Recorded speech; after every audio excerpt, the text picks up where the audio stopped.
Bien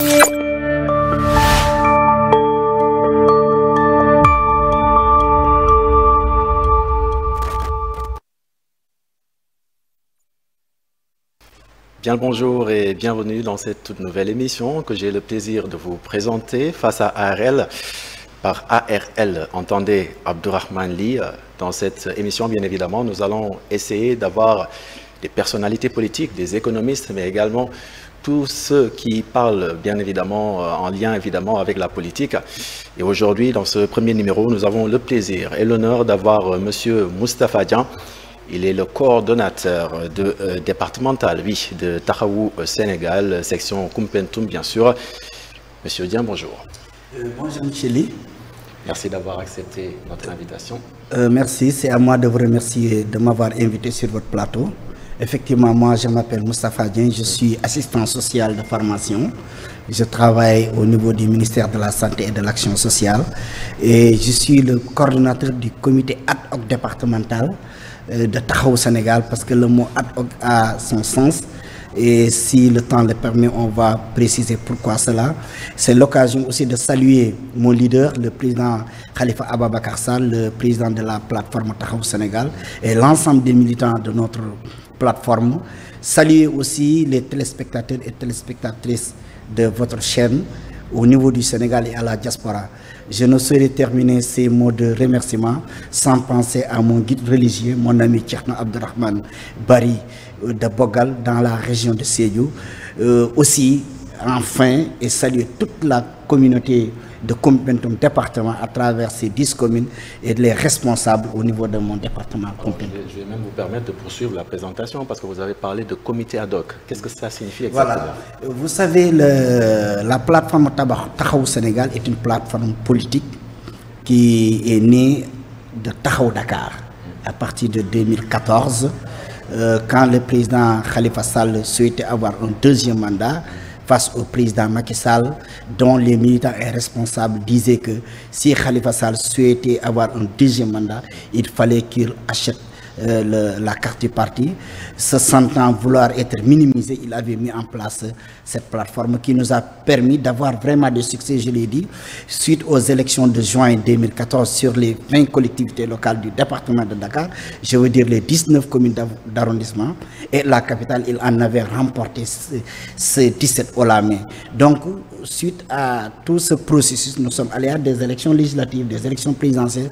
Nous avons évalué, on a senti que, d'une part, ce qui a causé notre débâcle, je peux le dire, notre défaite, c'est le manque de structuration et le manque d'organisation. Donc, on va vers une réorganisation qui a débuté. Voilà le comité. C'est pourquoi maintenant, pour le moment, tous ceux qui étaient là, que ce soit Khalifa Sall, que ce soit Moustapha Dian, on est plus des leaders, des responsables qui tirent notre légitimité de la base. On veut retourner à la base. Pour le moment, on a mis ces comités temporairement pour permettre à la base de se prononcer. Et ce processus a démarré à partir du 25 janvier, où nous sommes retrouvés au CICES. La deuxième, c'était le 10 mai. Et là, les fiches de recensement sont données. Nous allons vers une organisation pour mettre en place un parti politique dans lequel tous les responsables vont tirer leur légitimité de la base. C'est pourquoi on a dit ad hoc. C'est parfait, effectivement. Alors, je pense que le message est déjà passé.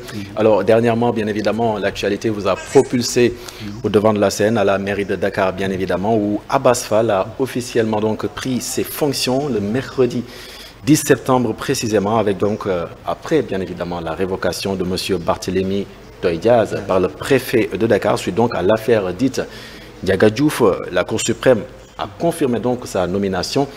Votre commentaire suite donc à cette décision de la Cour suprême? Monsieur Ly, vous me permettrez de citer par rapport au leader président Khalifa Ababacar Sall, je pense qu'il vient de faire un poste de soutien pour montrer que Barthélémy Dias, on était ensemble et qu'il condamne fermement cette décision de justice. Je cite le président Khalifa Sall. Le rejet du recours du maire Barthélémy Dias par la Cour suprême est un coup de massue porté à la souveraineté électorale, à la démocratie et au principe de libre administration des collectivités territoriales. Le suffrage des Dakarois sans voix confisquée, sacrifié sur l'autel de dérives autoritaires. Ce verdict est l'expression implacable de la violation de la souveraineté populaire. Michel Ly, Après avoir lu ce poste de soutien du président Khalifa Sall, personnellement, et toujours je l'ai dit sur les plateaux où je suis allé, même pas plus tard qu'hier, que le droit n'a pas été dit par rapport à Barthélémy Diaz. Parce que rappelons-nous, ce feuilleton, c'est le feuilleton judiciaire le plus long dans l'histoire politique du Sénégal. Oui. Parce que ce qui est arrivé à Barthélémy Diaz, nous tous nous savons, je ne vais pas y revenir détail par détail, mais ça a démarré en décembre 2011, dans le cadre de l'attaque de la mairie de Sacré-Cœur, où des échanges de tirs ont eu lieu, une personne est décédée. Cela a traversé avec le président Macky Sall jusqu'aujourd'hui. Un Sénégalais, un électeur de Sacré-Cœur, a estimé que selon l'article L277 du Code électoral, que Barthélémy Diaz est démissionnaire par rapport à cette situation. Je pense que je l'ai dit, que ce soit son mandat de député, que ce soit son mandat de maire de Dakar, si le droit était dit, si l'esprit du droit était respecté, il devrait conserver ses postes. Mais pourquoi? On peut dissocier l'esprit de la lettre également. Et c'est ce que la justice a fait aujourd'hui. Parce que si nous prenons le cas d'abord du député... Si la lettre est respectée, ça veut dire que l'esprit est respecté. Ils n'ont pas respecté l'esprit, monsieur. Permettez-moi, c'est pourquoi je veux remonter un peu par rapport à son mandat. Déjà, ils ont accepté qu'il dépose un dossier.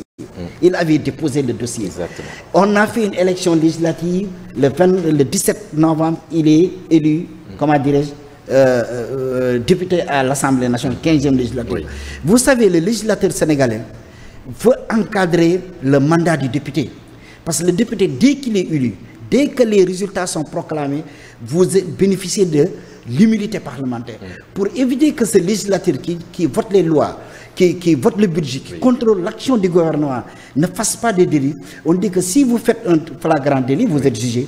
Mais dès que vous commettez une infraction, quand vous êtes député et que vous êtes condamné définitivement, le ministère de la Justice a la prérogative de saisir le président de l'Assemblée nationale pour qu'on vous sorte de l'Assemblée. Alors que là, je vous dis, Barthélémy Diaz est venu avec cette condamnation. Donc, il n'a pas... Quand il était député en 2024, il ne devrait pas... En 2022. Non, effectivement, 2022, vous avez raison, vous avez raison. C'est en 2022. Voilà, Yewwi Askan Wi, vous avez raison. Ça, je pense que tous les juristes de bonne foi savent que la lettre a été appliquée, mais l'esprit n'a pas été appliqué. Aujourd'hui, on est en 2025, justement, et vous estimez toujours que la loi n'a pas du tout été... En tout cas, le droit n'a pas du tout été dit. Surtout avec encore ce recours. Parce que je vous l'ai dit tantôt, vous savez, à partir des élections de 2022, les maires et les présidents des conseils départementaux sont désormais élus au suffrage direct, comme le président de la République, comme les députés. Et cela, ce sont les fruits du dialogue politique antérieur de 2021, parce qu'on avait vu la plupart, la tête de liste majoritaire, dès qu'elle gagnait, au finish, ce n'est pas celui qui avait porté la tête de liste majoritaire qui gagnait. Donc par des trichements, des corruptions, on parvenait à récupérer ce poste. Donc, à l'issue de ce dialogue, on s'est dit que maintenant, il faudra élire le maire, comme les présidents des conseils départementaux, au suffrage universel direct. Donc, en principe, c'est deux élections distinctes qui devraient être organisées. L'élection du maire et l'élection des conseils. Bref, ce qu'on a vu, ce qui s'est passé, le recours, et pour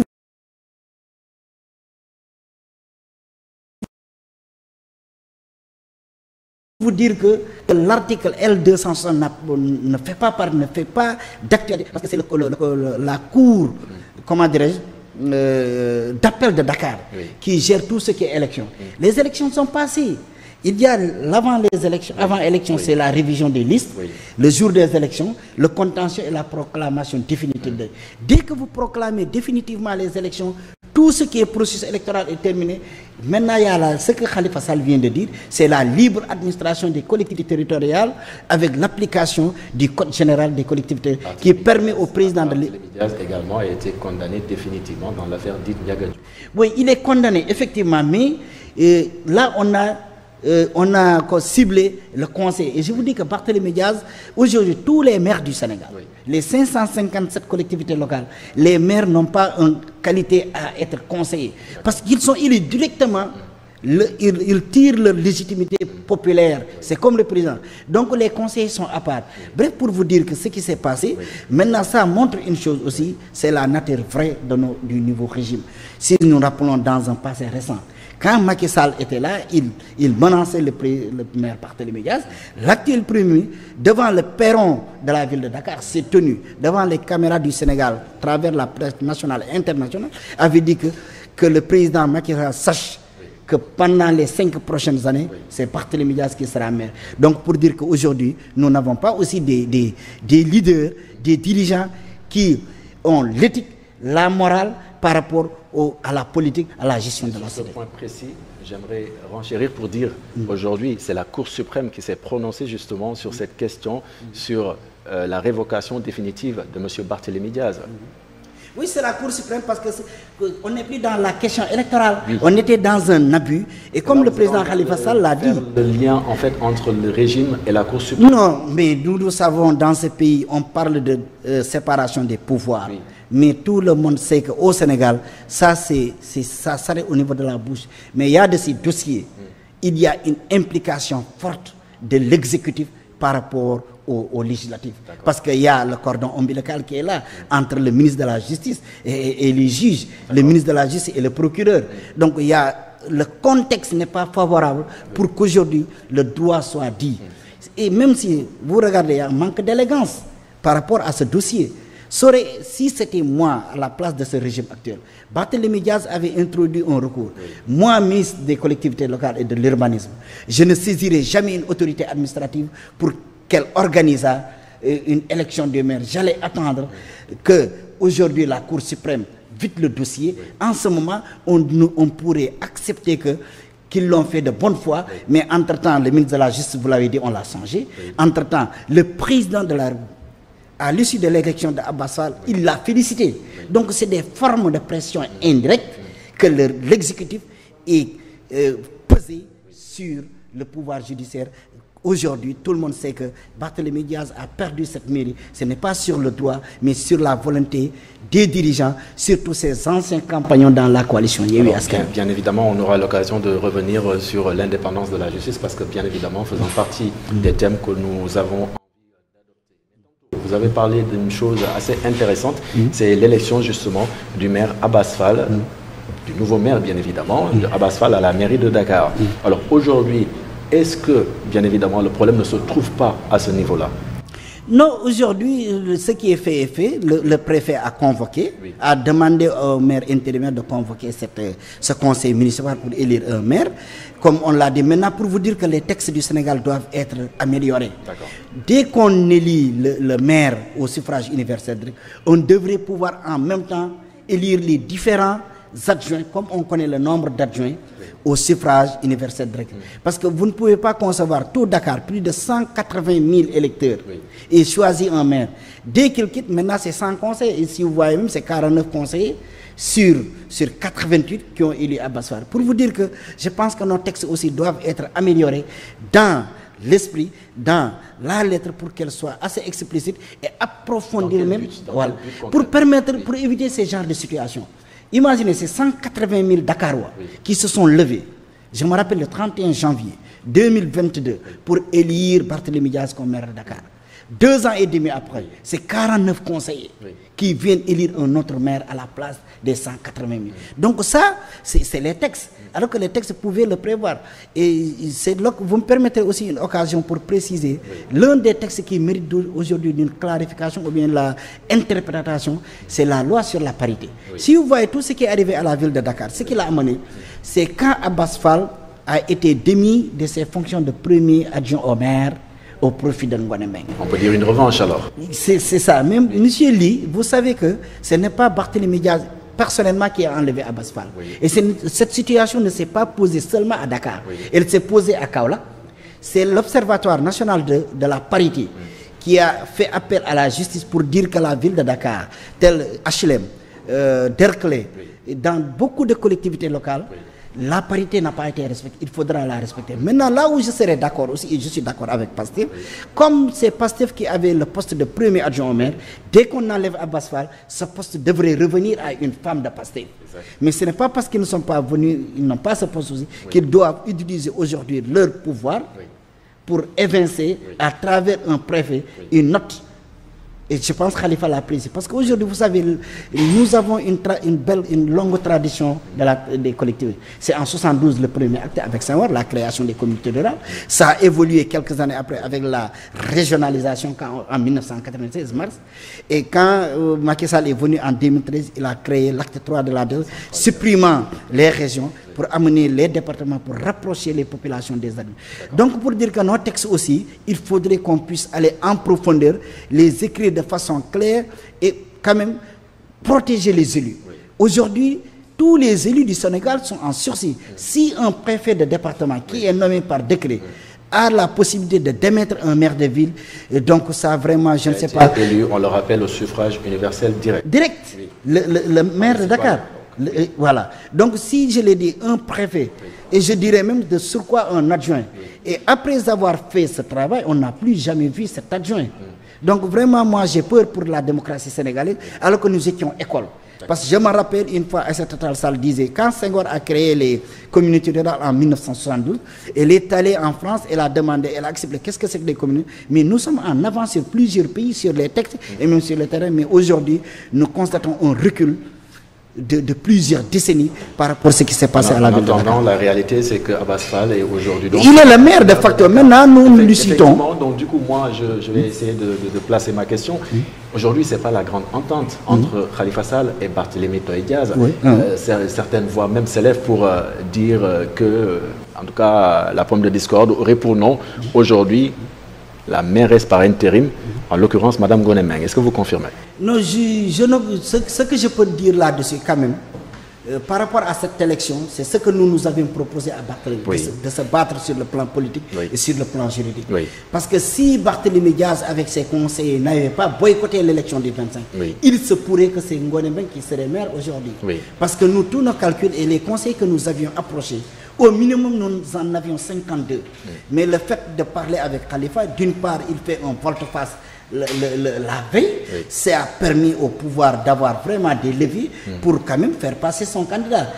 Et vous l'avez dit tantôt, nous, Khalifa Sall nous a annoncé le départ de Barthélémy Dias de la plateforme le 10 mai, et il avait souhaité qu'on ne puisse pas vivre ce qu'on a vécu au PS, qu'on ne puisse pas prospérer. Êtes-vous en train de dire que c'est Barthélémy Dias qui a créé tout ce problème?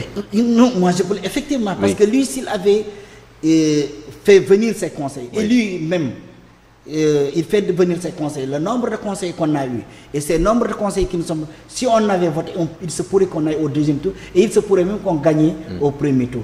Donc bref, la situation qui est arrivée aujourd'hui, d'une part aussi, comme on le dit en Wolof, d'une part, Barthélémy Dias, il a fait une erreur stratégique par rapport à cette élection du maire, et préciser que Ngoné Mbengue, c'est elle-même qui avait choisi. On n'a pas compris entre-temps pourquoi il délaisse Ngoné Mbengue au profit de Pateba, qui est un militant, qui est adjoint au maire, chargé des inspecteurs, qui est militant de FSDBJ. Donc finalement, nous n'avons pas compris. Et ils nous ont dit que c'est nous qui avons trahi. Mais contrairement, c'est lui qui a fait une erreur stratégique. À vous entendre, la discorde est bien réelle aujourd'hui. Non, elle est effective. Il y a une séparation entre Barthélémy Dias et Khalifa Sall. C'est fini. Il a son mouvement Sénégal Bounibok. Nous sommes dans notre Tahaou Sénégal qu'on est en train de structurer. Maintenant, on est en politique. Que, comme le disait Babacar Justin Ndiaye, la politique, c'est le cimetière des amitiés, mais en même temps, le berceau des retrouvailles. Il ne faut jamais dire jamais en politique. Exactement, il ne faut jamais dire jamais, mais quand même, ne trouvez-vous pas paradoxal aujourd'hui de considérer M. Barthélémy Dias comme celui qui a élu son opposant, en l'occurrence M. Abass Fall? Mais les faits le montrent et le démontrent, malheureusement. Parce que nous, on n'avait pas totalement confiance à la justice. Vu la célérité du dossier, vu l'implication des autorités administratives qu'on a utilisées pour le démettre, on savait que seul le combat politique pouvait nous donner une victoire. Et ce combat politique, c'était combien? Et là aussi, avec votre permission, c'est de préciser aux Sénégalais que nous n'étions pas majoritaires au conseil municipal de Dakar. Et beaucoup de personnes le pensent. Nous avions plus de conseils que Pastef.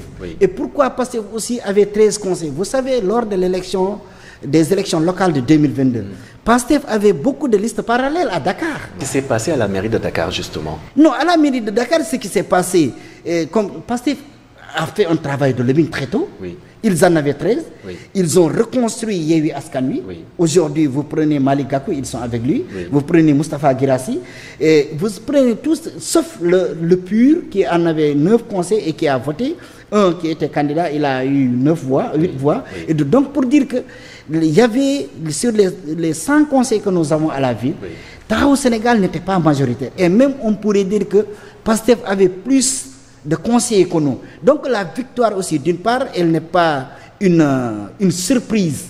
Et c'est que beaucoup de Sénégalais ne savent pas. Parce qu'ils avaient 13, Oui. plus les alliés, ils en avaient 24. Oui. Ils ont fait le lobby.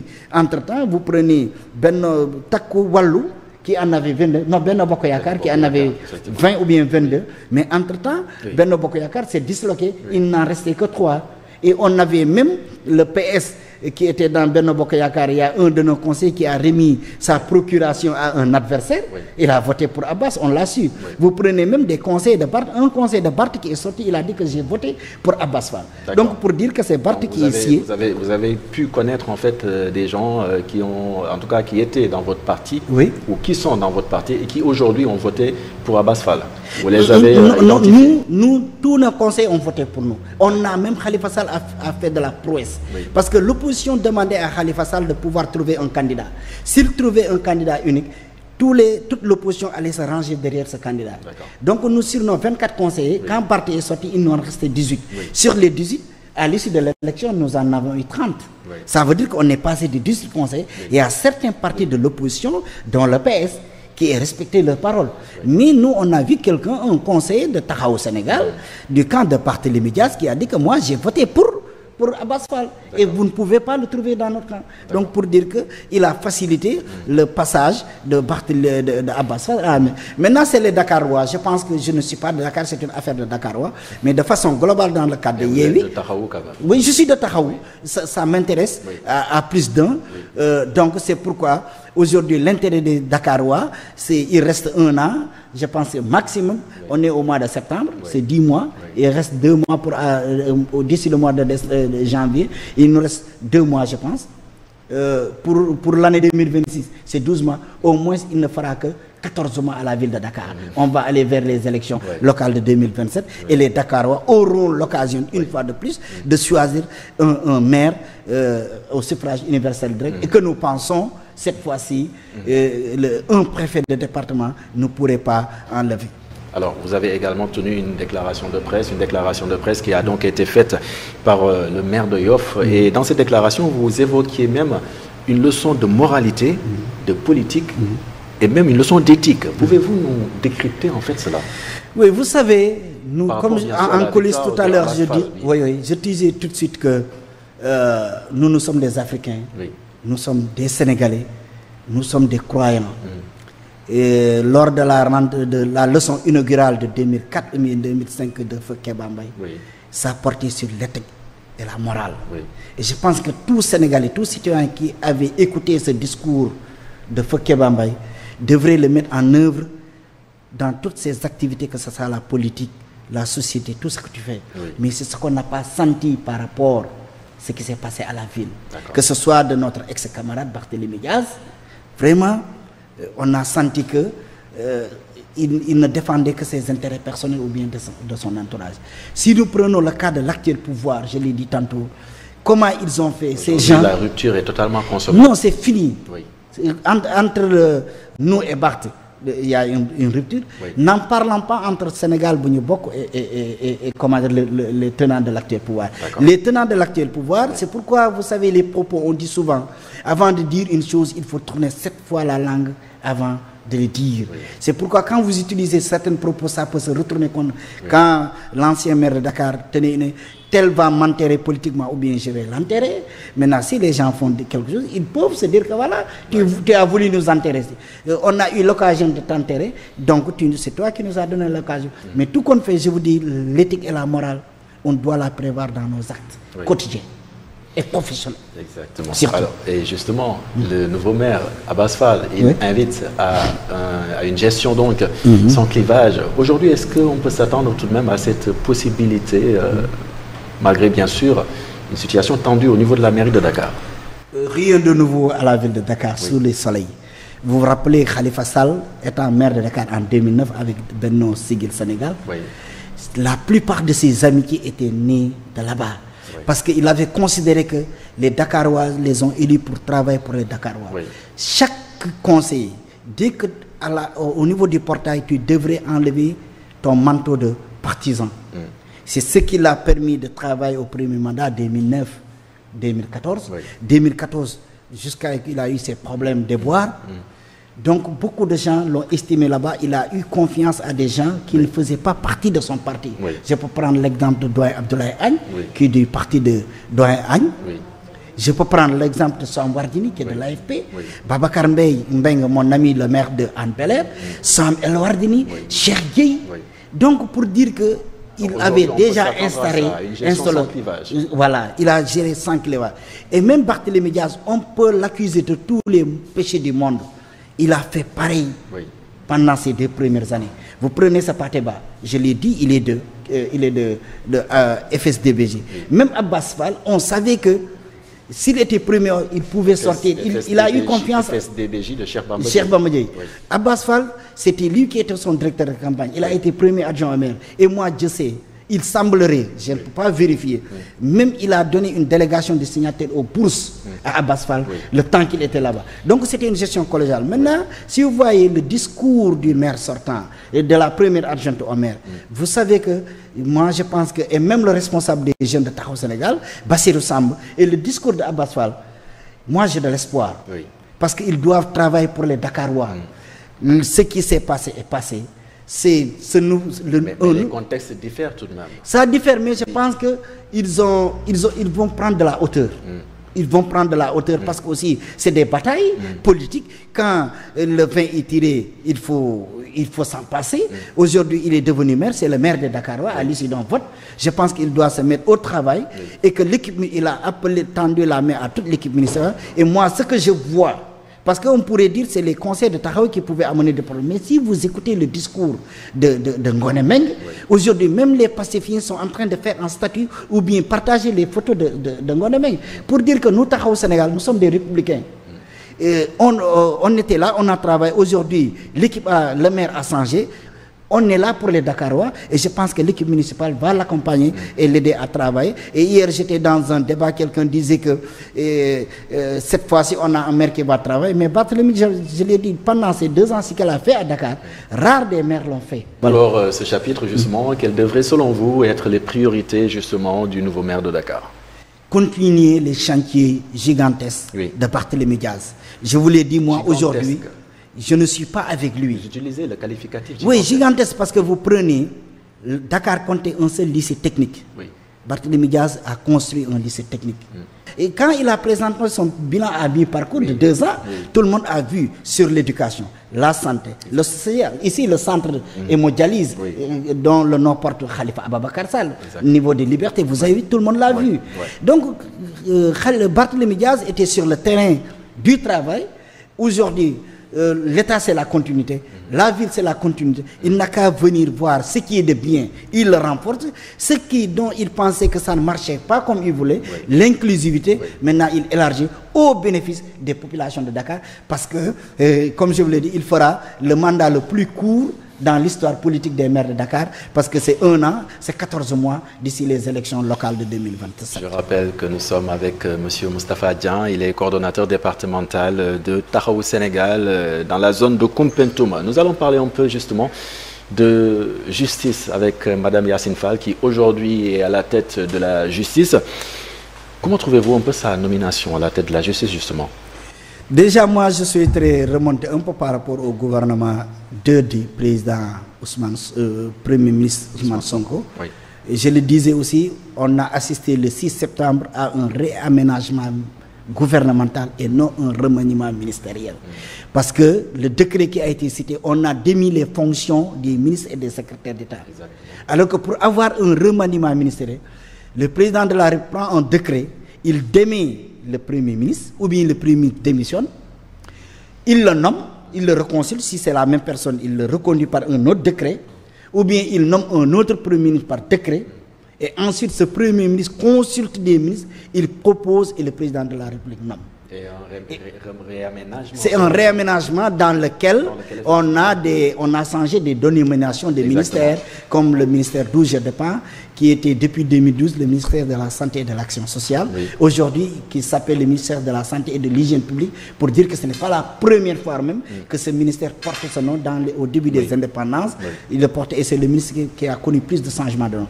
Pour dire que on a assisté à un réaménagement ministériel. Et dans ce réaménagement, je salue, parce qu'il ne faut pas être nihiliste en politique. Nous sommes là, et on ne sait pas ce que demain sera. Et je l'ai dit, il faut être prudent en politique. La nomination du ministre des Affaires étrangères, nous le saluons à sa juste valeur. Son profil le mérite. Sa carrière le montre. Vraiment, nous pensons que ce ministère qui a connu beaucoup de problèmes, parce que le Sénégal, ce qui faisait son exception, c'était sa diplomatie. Le Sénégal a fait passer Jacques Diouf, secrétaire général de la FAO. Le Sénégal a fait passer Amadou Mokhtar Mbow 3 fois secrétaire général de l'UNESCO. Une première dans le monde et depuis lors, on n'en a plus vu. Ibrahima Fall. Donc, on avait une diplomatie rayonnante de par la qualité de nos ressources humaines. C'était pas la place de Madame Yacine Fall? C'était pas, vous avez vu les revers qu'on a enregistrés au niveau de la BAD, au niveau de la FIFA, dans beaucoup de choses où nous sommes partis, où c'est la diplomatie qui devrait nous permettre de gagner, on a connu des défaites. Donc, je peux dire que déjà, elle a échoué au niveau du ministère des Affaires étrangères. Son déplacement est une aubaine alors? C'est une aubaine, mais pour moi, ça me rappelle aussi les débuts du président Macky Sall quand il a nommé une certaine Mimi Touré, son ennemi juré aujourd'hui. Quand le président Macky Sall a voulu faire la traque des biens mal acquis, il a nommé une certaine Mimi Touré au niveau du ministre de la Justice, garde des Sceaux. Et c'est un ministère, je pense, clé. Comme on a dit que nous avons 3 pouvoirs, le pouvoir exécutif, le pouvoir judiciaire et législatif, on devrait mettre des spécialistes comme celui qu'on a enlevé, même si je condamne les 17 mois dont il a géré, parce que finalement le Ousmane Diagne qu'on a connu sous Wade, le Ousmane Diagne qu'on a connu sous le président Macky Sall, je pense qu'il s'est métamorphosé en peu de temps. C'est sous son magistère qu'on a eu plus de détention d'hommes par rapport à des qui politiques, comme à qui d'opinion, voilà. Donc Ousmane Diagne est parti. Mais cette Yacine Fall qu'on a amené, je pense que c'est surtout pour accélérer les règlements de compte, ou bien, mais vraiment moi je ne salue pas, je sais que ça sera pire que Ousmane Diagne, parce que c'est une militante du PASTEF qu'on a mis au niveau, et ce n'est pas ce que les tenants nous avaient promis. Et pour dire qu'une autre observation de façon générale dans le gouvernement, j'ai constaté que ce gouvernement n'a pas respecté ce qu'on appelle certain équilibrisme, si on me permet de dire. Donc vous voyez au temps de Senghor, au temps de Abdou Diouf, il y avait des équilibrismes sur le plan territorial. Bien vrai que nous avons des ministres de la République, ce n'est pas chaque région doit avoir son ministre. Mais vous ne pouvez pas prendre une région, vous mettez 10 minutes, 15 minutes, alors que d'autres régions, il n'y a rien. Un équilibre sur les profils. J'ai parlé de Cheikh Nia, qui est bien. Mais vous prenez les ministères de la Santé que je connais mieux. La plupart, on y mettait des syndicalistes. Très skins. Vous prenez Hassan Diop, au temps du PS, au temps d'Abdoulaye Wade, vous voyez, il y avait des ministres qui ne connaissaient pas la matière, mais qui ont réussi. Abdoulaye Diouf Sarr, comment dirais-je, vous prenez Modou Diagne Fada, qui ont fait d'excellents résultats. Malgré ces profils que vous venez d'énumérer, aujourd'hui, vous dites tout de même que Mme Yacine Fall ne fait pas l'affaire à la tête du ministère de la Justice. Non, il est venu pour... Vous savez, le 10 juillet passé, je pense que le premier devant le Conseil national des PASTEF avait dit que ce pays n'a pas de problème d'économie. Il a un problème d'autorité et de gouvernance. Donc aujourd'hui, il est en train de placer ses hommes pour quand même satisfaire ses désirs pour moi. Parce que, je l'ai dit tantôt, ce pays regorge de ressources humaines. En santé, ce qu'on appelle dispositif de démarrage, moi, ça aurait été moi à la place de ce nouveau régime. Dès que j'ai gagné, après la victoire, je vais faire appel à tous les Sénégalais. Je ferai même appel à Khalifa Sall, si c'est moi, en haute voix. Un autre. Si les gens viennent, c'est bon. S'ils ne viennent pas, je vais travailler avec ceux qui veulent venir. Mais vous ne pouvez pas tenir un discours d'appel à candidature. Vous tenez un discours de révolution. Vous tenez un discours de souveraineté. Vous l'avez entendu comme moi, M. Ousmane Sonko parle d'État-parti tout de même. C'est ce qui est très grave au XXIe siècle. État parti au temps de Senghor, on peut accepter. État parti au temps d'Abdou Diouf. Parler d'un parti État au XXIe siècle, je pense que c'est un recul démocratique qui est grave. Je pense qu'aujourd'hui, comme on l'a fait avec Déthié Fall, qui est un allié, avec qui je n'ai pas beaucoup aimé, parce que nous, je considère qu'il nous a trahis, mais tu fais appel à lui, Boubacar Camara, tu fais appel de par son expérience, et tant d'autres. Donc, quand j'ai entendu cela, j'ai tiqué. Et même s'il devait le faire, il ne devait pas le dire. Un héros ne doit pas être bavard. Et il faut considérer, Ousmane Sonko, c'est un héros. Il est aimé, il est ambitieux, il aime ce pays. Il faut le reconnaître. Vous parlez d'Ousmane Sonko? Je parle de Ousmane Sonko en personne. C'est quelqu'un qui aime, qui est un patriote à 100%. Mais il y a de ces choses. Dès que tu es devenu un homme d'État, il y a des choses qu'on ne doit pas exposer à la place publique. Et c'est Babacar Justanda qui le disait, c'était 2 mots, j'ai oublié là. Mais l'essentiel a dit un héros ne doit pas être bavard. Même dans la société traditionnelle africaine, ou bien dans nos foyers religieux, vous ne voyez jamais le calife parler à haute voix.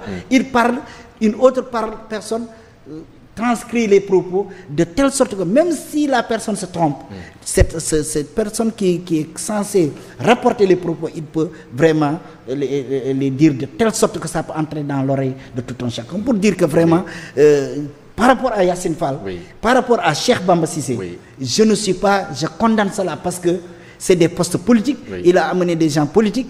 Et ça vraiment, moi, ça ne me rassure pas. Naturellement, c'est des postes politiques et il a amené des gens politiques, c'est ce que vous voulez dire? Non, je me suis trompé. C'est des ministères de souveraineté. Comme ses prédécesseurs, surtout le ministère de l'Intérieur, vous ne l'avez pas cité, c'est les deux. Si vous voyez ce réaménagement, il n'avait d'objectif que de se débarrasser du ministre de la Justice et de se débarrasser du ministre de l'Intérieur. C'était les deux postes qui gênaient l'actuel Premier ministre pour pouvoir dérouler, parce que c'est lui-même qui avait dit, le 10, qu'on le laisse gouverner. Et je pense qu'il est en train de, un chef de gouvernement gouverne, mais il souhaiterait, il voudrait dire qu'on le laisse présider, et ça il ne peut pas. Le Sénégal a élu un président le 24 mars, il s'appelle Bassirou Diomaye Diakhar Faye. Vous parliez en fait de Madame Yassine Fall qui aujourd'hui pourrait être pire que son prédécesseur, en l'occurrence Monsieur Ousmane Diagne. Aujourd'hui justement, est-ce qu'on peut imposer à un magistrat certaines décisions, certains jugements, à vous entendre? Effectivement, c'est possible. Vous savez, nous sommes en Afrique, on se connaît. Des magistrats du siège. Tous les magistrats, il y a des magistrats qui sont vraiment juste, personne ne peut les corrompre, rien, mais dans tout troupeau, il y a de ces brebis qui trébuchent, d'autres ne trébuchent pas. On parle toujours des magistrats du siège. Tout le monde, je vous dis, que ce soit siège, que ce soit instruction, parce que ce qui s'est passé avec Khalifa Sall en 2017, ce qui s'est passé avec Barthélémy Diaz, ça montre à suffisance que ce soit les juges d'instruction, que ce soit les magistrats du siège, il se peut que vous rencontrez des gens qui ne veulent pas être indépendants. Parce que l'indépendance, elle est personnelle. Elle est personnelle. Et nous tous, nous avons des parcours. Moi, j'ai fait de la 6e à la terminale dans une zone où je pense à Mbam, à Soum. J'ai des amis.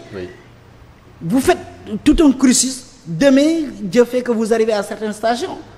Même si vous ne le dites pas, vous souhaitez avoir quelque chose. Vous avez des leviers qui vous permettent d'avoir ce que vous voulez sans le lui dire. Ou bien, il y a des façons. Nous sommes en Afrique, on sait ce qui se passe dans ce pays.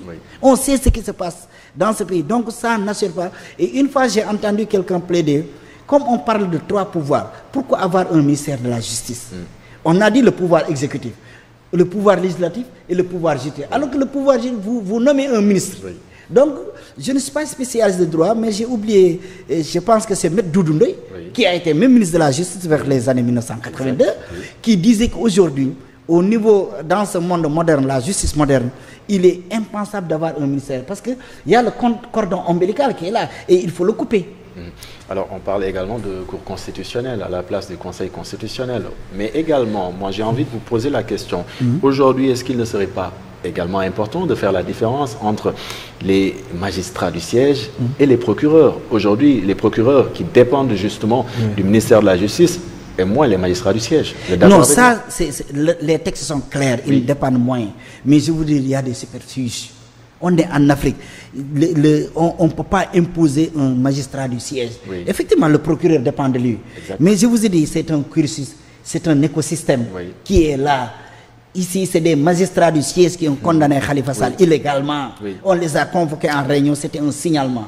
Et je pense que le ministre de la Justice en personne, Ismaïla Madior Fall, l'a dit sur un plateau. Il dit que le plus grand regret qu'il ait eu, c'est d'avoir fait condamner Khalifa Sall. Il l'a dit. Lui-même, ils ont convoqué toute la chaîne. De première instance, deuxième instance, Cour suprême, tout le monde. Oui. On les a dit que voilà, on va éliminer Khalifa Sall. Et comment dirais-je, le porte-parole du Parti social vient de le confirmer. Il a dit que Khalifa Sall a été méchamment combattu. Il a utilisé le méchamment combattu. Dans ce méchamment combattu, ce n'est pas des magistrats du juge qui ont jugé Khalifa Sall. Si ce sont ces magistrats peuvent faire ça à Khalifa Sall, c'est un système. Le système dont on parle, c'est ce système qui est là. Maintenant, parmi eux, il y a des juges incorruptibles. J'en connais. Oui. Pas mal. C'est pas mal, il y en a. Mais il y a des juges aussi qu'on sait aujourd'hui, c'est le pouvoir qui a une télécommande. Il veut que vous appuyez sur telle chaîne, vous prenez telle chaîne, vous changez de scène ou bien vous éteignez la télé, Mais ça, c'est une réalité, on est au Sénégal, nous le connaissons et nous le vivons. Et l'autre réalité également, c'est le secteur privé qui aujourd'hui est dans le viseur du parquet financier avec plusieurs arrestations. Alors la question que j'ai envie de poser, c'est peut-on simplement dire que c'est tout à fait normal, au vu en tout cas du dernier rapport de la CENTIF sur la fraude et le blanchiment de capitaux? Oui, Taxawu Sénégal est pour la reddition des comptes à 1000%. Et je le disais tantôt, on ne peut pas poursuivre Khalifa Sall pour 1,8 milliard. On essaie de ternir son image, sa carrière politique pour 1,8 milliard et laisser d'autres se pavaner avec nos milliards et en faire ce qu'ils veulent. Et l'argent sale a un impact sur l'économie d'un pays. Comme vous l'avez dit, CENTIF, c'est un organe qui est là, qui est en train de contrevoir. Si on est d'accord pour la reddition des comptes, mais nous savons que toute personne poursuivie par la justice, il y a ce qu'on appelle la présomption d'innocence. Si on trouve que on poursuit la personne, elle est indemne, on la juge. Si on la quitte, on la laisse. Si elle est coupable, on l'arrête. Selon le code de procédure pénale. Maintenant, vous savez, M. Lee, il y a 3 vocables pour lesquels les gens font des confusions. Il y a ce qu'on appelle la reddition des comptes. La reddition des comptes s'applique à des personnes qui ont déjà géré. On ne peut pas appliquer de reddition des comptes pour ceux qui sont là. La reddition des comptes, c'est pour l'ancien régime. Il y a ce qu'on appelle la reddition de comptes. C'est ceux qui sont actuellement au pouvoir, parce que nous avons des organes de contrôle. Ils doivent pouvoir aller dans les ministères, dans les directions, voir, vous, M. Fadilou Keïta, vous êtes directeur de CDC, du tel hôtel, vous avez, on voit ce que vous avez. On ne doit pas attendre que le régime tombe pour faire la reddition des comptes.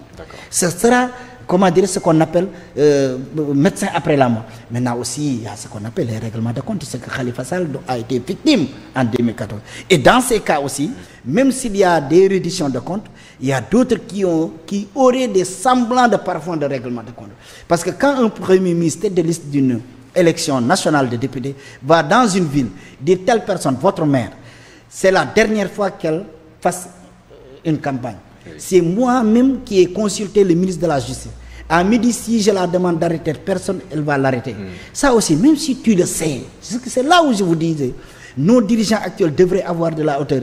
Ils devaient avoir une tenue d'homme d'État. Parce que tu connais beaucoup, mais tu dois en parler peu. Si tout le monde respecte aujourd'hui la mémoire de Ousmane Tanor Dieng, si tout le monde respecte aujourd'hui Feu, l'autre là, l'ancien chef de protocole Bruno Diatta, c'est parce que c'était des hommes d'État. Parce qu'en pouvoir, tu connais beaucoup, mais tu dois parler peu. Alors on va toujours s'arrêter sur le rapport. Donc pour vous dire que les rapports de CENTIF, parce que comme on l'a dit, CENTIF ne condamne pas. La CENTIF fait des signalements de compte. La CENTIF reçoit des signalements. Des signalements, il reçoit des signalements à travers lesquels il attire l'attention du PGF et le PGF fait son travail. Ça, tout le monde est d'accord là-dessus. La reddition des comptes, je vous l'ai dit, Taxawu Sénégal est 100% d'accord pour cela. Parce que aussi on ne peut pas rester dans ce pays pendant 12 ans. Vous avez fait de très bonnes choses, mais utiliser des marchés ou bien utiliser les biens du contribuable pour s'enrichir. Normalement, si vous prenez les pays scandinaves, vous ne verrez pas là-bas des ministres riches. C'est au Sénégal seulement, uniquement que vous voyez quelqu'un qui est ministre pendant 6 mois, 1 an, tu es ministre, tu sors, tu deviens millionnaire, milliardaire. Et ça, on doit servir ce pays, on ne doit pas se servir. Et c'est ce discours, je suis d'accord avec les tenants. Vous êtes en train de parler du nouveau régime? Oui, du nouveau régime. Parce que, au moins, quand je vous parlais de règlement de compte, on a eu au moins 2 dossiers ou bien un, Lasergate, c'est clos. C'est le premier qui est parti à Dakar, il a lavé à eau, son DG. Donc pour vous dire qu'aujourd'hui, on doit respecter, gérer le centime du compte. Pour que aussi le Sénégalais de Koumpentoum, de Sinthiou Tabanani, de Saraya, de Kharakhene, qu'il puisse s'en sortir, avoir des écoles, avoir de bons hôpitaux, et quand même les services sociaux de base soient accessibles à tous les Sénégalais.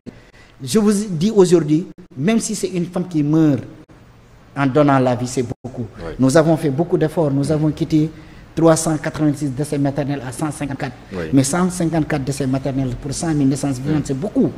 Combien d'élèves aujourd'hui, nous avons vu l'environnement des écoles, combien d'abris provisoires au Sénégal, alors que cet argent pouvait être utilisé pour faire des écoles, pour faire de très bonnes routes. Le président Macky Sall, moi je suis le Sénégal, je suis allé jusqu'à Salemata, Saraya, la semaine passée j'étais dans le Ndoukoumane. J'étais dans mon Koumpentoum. Et justement, dans le rapport de la CENTIF, il y a une expression qui intrigue, c'est-à-dire des personnes politiquement exposées, encore des politiques. Oui, il y a des politiques et les hommes d'affaires. Exactement, j'en ai parlé tantôt. Voilà. Aujourd'hui, on parle encore des politiques. Oui, parce que les politiques et les hommes d'affaires sont liés. Oui. Parce qu'il y a des questions de marché. C'est pourquoi moi je souhaiterais. Oui. Malheureusement, l'un des meilleurs programmes de 2024 n'a pas été élu, c'était le programme de Khalifa Sall. Quand il parlait du retour des BTP, des travaux publics, vous savez, l'État ne doit pas laisser tout à la population. Parce que si vous regardez la plupart des choses que les gens font, c'est dans les marchés. C'est dans les marchés et dans le BTP. Donc aujourd'hui, on doit se ressaisir pour qu'on sache que ce pays, c'est aux citoyens, c'est aux Sénégalais de le construire. Mais l'exemple doit être donné par les tenants du pouvoir. Une belle transition pour parler un peu d'économie aujourd'hui avec bien sûr l'initiative du gouvernement de mobiliser directement l'épargne des Sénégalais de l'extérieur pour ainsi financer des projets structurants, le Diaspora Bond en l'occurrence. Alors, pensez-vous que cette démarche-là pourrait porter ses fruits aujourd'hui? Voilà, merci Michel. Vraiment, j'ai l'habitude de le dire, l'expérience, c'est vie, comme on le dit, l'expérience et vie ne se décrète pas. Toujours rien de nouveau sous le soleil de Tahaou au Sénégal. Le diaspora born, ou bien qu'est-ce qu'on dit ça, l'implication de la diaspora dans l'économie, dans le développement du pays. La première personnalité politique qui l'est développée dans ce pays s'appelle Khalifa Ababacar. On parle des transferts des immigrés à hauteur de plus de 1500 milliards. Non, plus de 2100 milliards. Ça a dépassé. Et ce qui dépasse l'aide publique au développement. Et étant maire de Dakar, déjà à partir de 2009, il avait commencé à travailler avec la diaspora pour faire ce qu'on appelle la banque de la diaspora. Et quand vous faites la banque de la diaspora, il a théorisé cette banque et en même temps il avait théorisé ce qu'on appelle l'immigration circulaire. Maintenant, toujours restons dans cette banque. Cette initiative, elle est bonne. On sait que la plupart des pays développés dans ce monde, leur diaspora en a contribué de façon significative. Prenons le cas de l'Italie déjà. L'Italie, nous tous, nous avons suivi des telenovelas au temps de l'esclavage. Les gens travaillaient le café cacao, repartiraient leur qui en Italie. Le Japon, la Chine, Israël, même la France. Parce que les Français qui étaient là, qui travaillaient, ils repatriaient leurs biens. Donc impliquer la diaspora dans le cadre du développement, c'est une bonne chose. Mais il ne faut pas y aller, il ne faut pas mélanger vitesse et précipitation. C'est un cadrage qu'il faut faire. Et moi, comment j'ai entendu le Premier ministre dire, c'est comme une tontine internationale, alors que ça ne doit pas être une tontine. Et cette diaspora aussi, il faut la cartographier. Savoir ils sont combien, ils sont où, et les classer sur le statut aussi. Parce que hier, j'étais dans un débat, quelqu'un disait, il y a les cas de Sadio Mané. Il y a combien de Sadio Mané dans la diaspora? Il y a combien de El Hadji Diouf dans la diaspora? Les joueurs ne sont pas nombreux. Il y a plus de Sénégalais qui vivent le désarroi en Europe que des Sénégalais nantis dans la diaspora. Maintenant, si tu te prépares avec toutes les parties prenantes, tu travailles un document, aux États-Unis, tu as les ambassades, dans tous les pays, nous avons des représentations diplomatiques. Ils te fassent la cartographie. On essaie déjà, ceux qui ont là-bas aussi, qui ont des problèmes de papier, on les régularise. En ce moment, on va mettre en place, moi je suis d'accord, une banque de la diaspora. Et donc, c'est une bonne stratégie, seulement il faut des préalables. Il faut des préalables. Parce que comme je vous l'ai dit, dans tout le monde, la diaspora a toujours contribué dans l'émergence. Et eux, c'est l'exemple patent. Si Pastef a fait ce qu'elle a pu faire entre 2021 et 2024, grandement cette diaspora. Et je vous le disais, Barthélémy Dias avait fait une erreur de communication. Quand il disait que vous êtes 4%, dolen folli. Alors que sa communication, parce qu'on était très proches, il voulait dire à la diaspora de ne pas gâcher les ambassades. Ne gâchez pas les consuls. Parce que c'est là-bas se trouvent les bureaux de vote. Vos 4% là, si vous gâtez, Ousmane Sonko va perdre 4%. Et moi, je me suis dit qu'il avait minimisé, mais ces 4% valent 20%.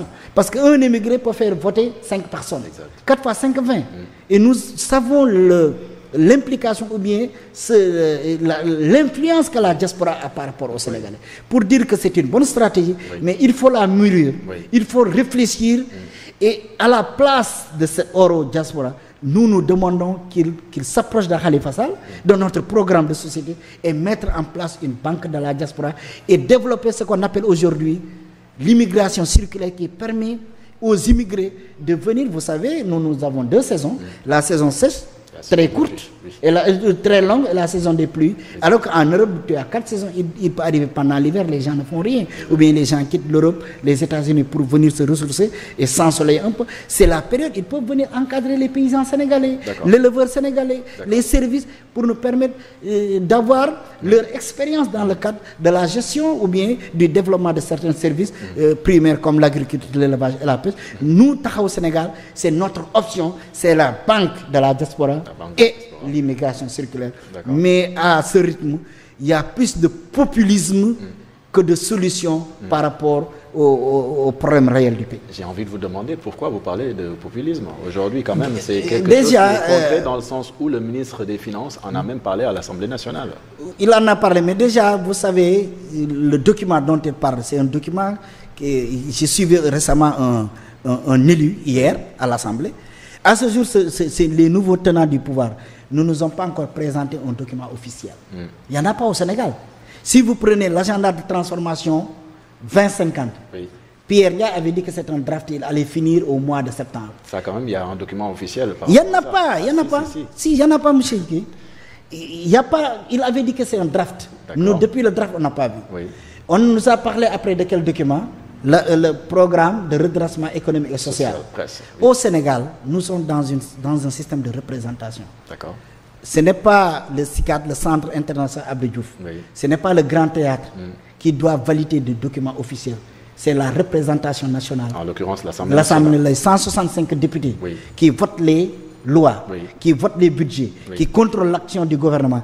C'est à cette représentation qu'on doit d'abord présenter ces documents. Il les valide. Après, vous faites ce qu'on appelle la dissémination.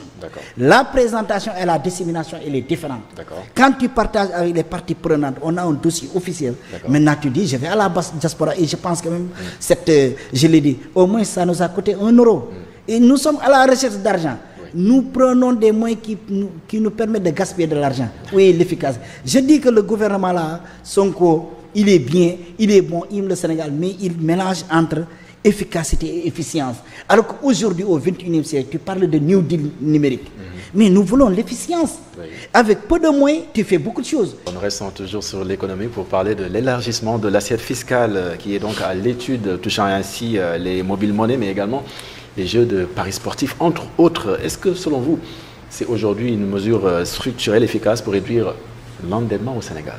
Oui, vous savez, un État souverain a le droit de rechercher des niches pour renforcer son économie et ses recettes. Mais un État, c'est la continuité. Un État, c'est une histoire. Si nous nous rappelons, le régime président Macky Sall venu avait taxé les appels entrants. Quand ils ont vu les transactions, ils ont dit que là, c'est une niche. Au lieu de vérifier réellement, ils ont taxé les appels entrants. Qu'est-ce que les Sénégalais avaient fait? Ils sont passés par un autre outil. Ils n'ont pas eu. On n'a pas taxé ici les visas. Est-ce que ça a donné ce qu'on a? Non. Aujourd'hui, déjà, il y a des taxes existantes et qui ont des répercussions sur la santé des Sénégalais. Si vous prenez aujourd'hui ce qu'on appelle... on est dans une transition épidémiologique. On n'a plus des maladies venant des microbes, mais c'est des maladies liées à la malbouffe, des maladies liées à la tension, le cancer et autres, la cigarette. Donc aujourd'hui, la cigarette est taxée. Est-ce que la cigarette taxée là, le tabac, est-ce qu'on a pu récupérer tout? Il faut maximiser déjà les taxes instaurées et explorer les autres. Maintenant, pour le mobile money, où j'ai fait un peu d'investigation, et là où je ne serais pas d'accord totalement, mais pour les jeux de hasard et autres, je suis d'accord. Mais pour le mobile money, M. Lee est né au Kenya, entre 2004, 2005, 2007. Ils l'ont expérimenté. Vers 2010-2012. Ça marche bien au Sénégal. Ça marche bien au Sénégal maintenant. Vous savez, le taux de bancarisation au Sénégal est de 26%. Et c'est sur une circulaire, une directive de l'UEMOA en 2002 qui avait estimé qu'il y a beaucoup d'argent sale qui circule dans l'espace UEMOA. Et vous prenez en son temps, j'avais écouté l'ancien président de la commission de l'UEMOA, Moussa Touré, qui disait s'il partait en mission en Guinée-Bissau pour aller dîner, c'est des sacs d'argent qu'ils supportaient. Parce que le pesos, vous savez, en son temps, ils n'étaient pas dans la zone UEMOA, mais ils intervenaient, ils conservaient leur argent. Ils étaient dans la zone UEMOA, mais conservaient leur argent. Mais pour aller manger au restaurant, c'est des sacs, des valises. Donc il y a une circulation de l'argent liquide dans la zone. Donc avec l'utilisation du mobile money, je pense que vous pouvez me permettre, je vais lire ici deux choses rapidement. Qu'est-ce qu'on a dit? Au Sénégal affiche un taux de bancarisation de 26% selon l'Observatoire de la qualité des services financiers et services financiers. Et ce document montre que le taux de bancarisation strict est de 26%, mais le taux de bancarisation élargi est passé de 55 à 36%. Si vous prenez l'utilisation des services financiers, on est aujourd'hui à plus de 119%. Mais pour dire quoi exactement? Pour dire quoi? Si nous touchons... taxons aujourd'hui le mobile money, comme en Ouganda, comme au Cameroun, les gens vont se retirer de cet outil qui est une recommandation de la Banque mondiale, qui est une recommandation de la BCEAO, qui exige aujourd'hui même certaines institutions bancaires d'éliminer les frais de gestion. Parce que si nous numérisons l'argent, il y a moins de risques. Et par rapport à ce mobile money, comme la CENTIF est signalée par rapport aux banques, les mobile money aident beaucoup la cybercriminalité, aident beaucoup les services de la gendarmerie et de la police. Nous avons vu beaucoup de crimes ici. C'est grâce au mobile money qu'on a pu retracer ceux qui ont commis ces crimes. Donc si vous instaurez cette nouvelle taxe, les gens vont diminuer, on va revenir vers l'espèce et donc ça va avoir, c'est une taxation de plus. Et pour dire que ça peut être une excellente chose aussi. Mais pourvu que... Pourvu que... Vous ne voulez pas que l'on taxe les mobile money? Non, je veux qu'on les taxe, mais qu'on ne taxe pas l'utilisateur. D'accord. Et là, les parties prenantes, dont les usagers, ils ont sorti un communiqué. Ils ont dit à l'État du Sénégal, vous avez fait une estimation de 230 milliards. Nous, on peut vous donner une stratégie là où vous pouvez avoir, d'ici 2028, 530 milliards. Au lieu de taxer le consommateur, taxez-nous nous-mêmes sur notre chiffre d'affaires. Si vous taxez sur le chiffre d'affaires parce que dès que tu taxes le consommateur, ils vont diminuer. Et s'ils diminuent, l'opérateur va perdre. Parce que vous savez, nos opérateurs, des fois, ils ont de l'argent. Cet argent, ils le placent dans la banque. Et s'ils placent ça dans la banque, ils te prennent ça à 3%, ils le placent à 6%. Ça les permet d'avoir encore un gain. Donc, pour dire que je suis d'accord pour la taxation, parce que le pays a besoin de l'argent. Maintenant aussi, qu'ils nous disent avant, si nous parvenons à avoir cet argent, combien de salles de classe seront construites? Combien de routes de goudron seront faites? Combien de chemins de transfert? Les retombées. Les retombées, là où on doit mettre cet argent. Il est bon d'identifier les niches où on doit avoir l'argent, mais il est bon de dire aux Sénégalais, de Badakhon, de Koupentoum, de Payar, centre du Sénégal, si toi, dans la transit, on vous fera votre route, on vous fera ce pont, on vous fera cette école, on fera ceci, on fera cela. Pour dire que les usagers, ceux qui utilisent les mobile money, ils sont d'accord. Mais ils ont proposé, au lieu de taxer le compte, parce qu'aujourd'hui, admettons que les Sénégalais tirent le diable par la queue. C'est très dur. C'est une surtaxation et que c'est un moyen de bancarisation des bourses faibles. Donc pour vraiment sécuriser l'argent, éviter ce que vous dites, ce blanchiment et autres, qu'on favorise vraiment l'utilisation de ces mobile money qui sécurisent l'espace, qui permettent aussi des gens de se faire de l'argent. Parce que vous voyez aujourd'hui, ceux qui ont ces multiservices, ils payent l'eau, ils emploient des gens, ils payent l'électricité. Mais si vous mettez des taxes supplémentaires, vous risquez de les faire fuir du marché. Et quand ils fuient le marché, et hier je lisais quelqu'un aussi, qu'est-ce qu'il a dit? Il faut essayer d'avoir un équilibrisme entre la rentabilité des opérateurs, les recettes de l'État et juste la justice pour les consommateurs. Donc ce triptyque-là, il faut qu'ils essaient de voir comment l'avoir par rapport à cette initiative. Effectivement. Alors nous ne pourrons pas terminer l'émission, bien évidemment, sans nous rendre évidemment à l'Assemblée nationale pour parler un peu des lois qui ont pour le moment en tout cas été adoptées. Je veux d'abord parler bien sûr de la loi sur l'accès à l'information, celle évidemment concernant la déclaration de patrimoine. Il y a une autre qui est censée donc protéger les lanceurs d'alerte et la loi bien sûr modifiant l'OFNAC. Alors concernant la loi sur l'accès à l'information notamment, peut-on dire qu'après plusieurs années d'études, aujourd'hui elle répond enfin aux attentes? Est-ce qu'on peut dire cela? Oui, je pense bien parce que aussi les Sénégalais ont droit à l'information. Et on a vu beaucoup de journalistes ont été traqués pour des fausses nouvelles et autres. Si elle est bien encadrée, et qu'il y ait aussi un bon décret d'application. Parce que vous savez, voter la loi, c'est une chose. Mais avoir le décret d'application, c'est une autre chose aussi. Et il faut rappeler également que cette loi, c'est la loi d'accès à l'information, bien sûr, ne concerne pas que les journalistes. Voilà. Donc, tous les citoyens sénégalais doivent savoir ce qui se passe dans ce pays. Donc, si c'est dans ce sens, nous, on n'a pas de... Nous le magnifions à sa juste valeur. Exactement. Et justement, on parle également de la loi... en tout cas sur la déclaration de patrimoine. Est-ce que aujourd'hui les gens qui doivent, les autorités, j'ai envie de dire, qui sont assujettis justement à cette loi, est-ce que la liste est exhaustive aujourd'hui? Voilà, monsieur Lee, je l'ai toujours dit, la déclaration de patrimoine au Sénégal, la première personnalité politique qui l'ait faite, vous le savez, c'est qui? C'est qui? Vous savez pas? C'est qui? C'est Khalifa Ababakar Sall. Quand il a été élu maire de Dakar en 2009, devant un jury d'honneur, il a dit voilà ce que j'ai eu, voici l'origine. Ils ont mis, il a écrit, ils ont gardé. Malgré tout. Il a été maire, il est sorti en 2004, il a fait encore une deuxième déclaration. Il a eu des problèmes, on l'a emprisonné pendant 32 mois, il est ressorti, il a fait une déclaration. Pour dire que nous sommes d'accord avec les déclarations de patrimoine. D'accord. Encadrées. Et qu'on doit élargir la liste. Moi, je pense que toute personne qui gère un dernier public doit faire une déclaration de patrimoine à l'entrée et à la sortie.